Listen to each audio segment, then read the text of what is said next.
Green house effect and global warming से संबंधित बहुत ही इम्पोर्टेंट थ्योरी लिखा हुआ है। तो यहाँ पे हम बात करते हैं green house effect and global warming. तो ये काफ़ी दुखद है। तो a very large amount of release of CO2 into atmosphere, यानी बहुत बड़ी मात्रा में जो कार्बन डाइऑक्साइड है वातावरण में रिलीज होती है, has caused excess heating of atmosphere, और वातावरण में गर्मी का कारण बनती है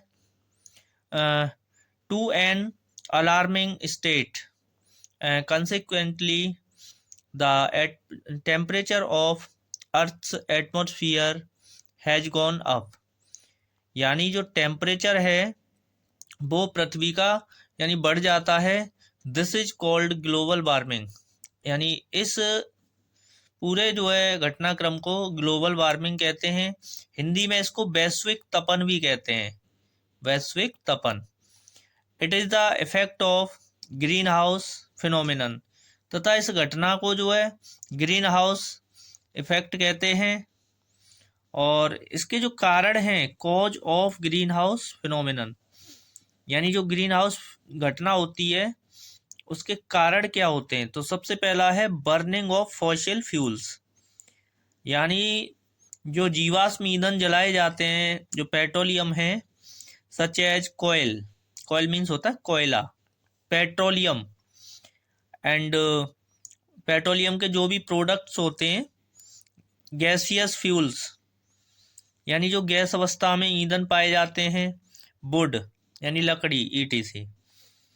The CO2 is released into atmosphere in the form of smoke, यानी जो CO2 होती है वातावरण में धुएं के रूप में रिलीज होती है। नंबर 1 ये। अब सबसे पहले आता है ऑटोमोबाइल, ये। Number 2 aircrafts.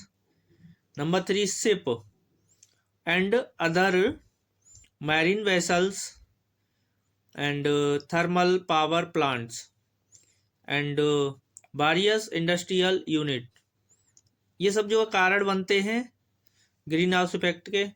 नंबर 2 डिफोरेस्टेशन, यानी डिफोरेस्टेशन का मतलब होता है यानी पेड़ों को काटने की क्रिया। Since the plants use CO2 for photosynthesis, यानी जो पेड़ पौधे होते हैं CO2 का इस्तेमाल फोटोसिंथेसिस क्रिया में करते हैं, एंड रिलीज ऑक्सीजन, और ऑक्सीजन रिलीज करते हैं। Therefore by cutting down the forest, और इसलिए जो पेड़ पौधे काट दिए जाते हैं उनसे कार्बन डाइऑक्साइड की मात्रा बढ़ जाती है। नंबर 3 आता है population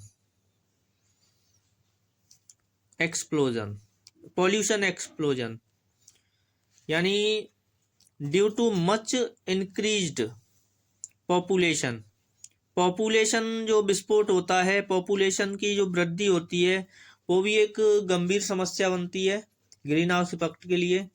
there is greater release of CO2 in atmosphere, भाई ज़्यादा संख्या में लोग होंगे तो सीधी साफ बात है ज़्यादा से ज़्यादा CO2 रिलीज करेंगे। तो कंट्रोल ऑफ ग्लोबल वार्मिंग, यानी इसको कंट्रोल कैसे करेंगे ये सब जानेंगे। तो सबसे पहले use should be made of energy sources such as hydro, geothermal, wind, solar, tidal, biomass, nuclear, इन सब एनर्जी का उपयोग करना होगा हमें।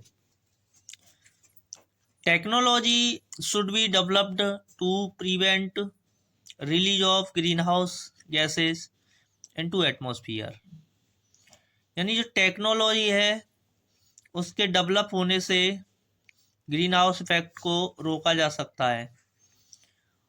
Refrigerator and air conditioner should be use for limited duration, यानी जो रेफ्रिजरेटर होते हैं और एयर कंडीशन यानी जो AC होते हैं उनका उपयोग हमें सीमित मात्रा में करना चाहिए, क्योंकि इनसे भी हमारा CFC रिलीज होते हैं, काफ़ी घातक होते हैं ये भी, और ये ओजोन परत को भी नुकसान पहुंचाते हैं। तो कहने का मतलब ये है, ये जो ग्रीन हाउस इफेक्ट वाला टॉपिक है काफ़ी आवश्यक है, तो इसको अच्छे से डीपली पढ़ें। Thank you. और मेरा ये जो चैनल है इसे सब्सक्राइब करें, और आपको इसी तरह की और भी अच्छी अच्छी वीडियो आगे देखने को मिलती रहेगी।